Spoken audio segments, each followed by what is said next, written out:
we have our new sprinkling system. I got it situated now over my half of the garden.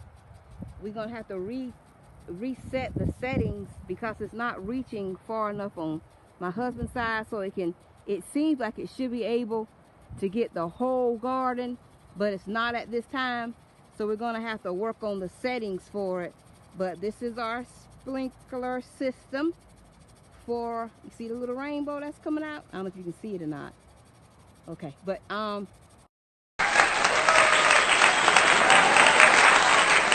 just giving you an update on the system and how we're trying to make sure that the garden stays saturated during these hot summer months down here in South Carolina.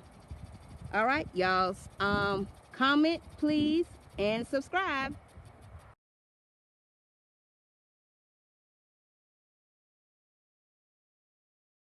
We have our new watering system.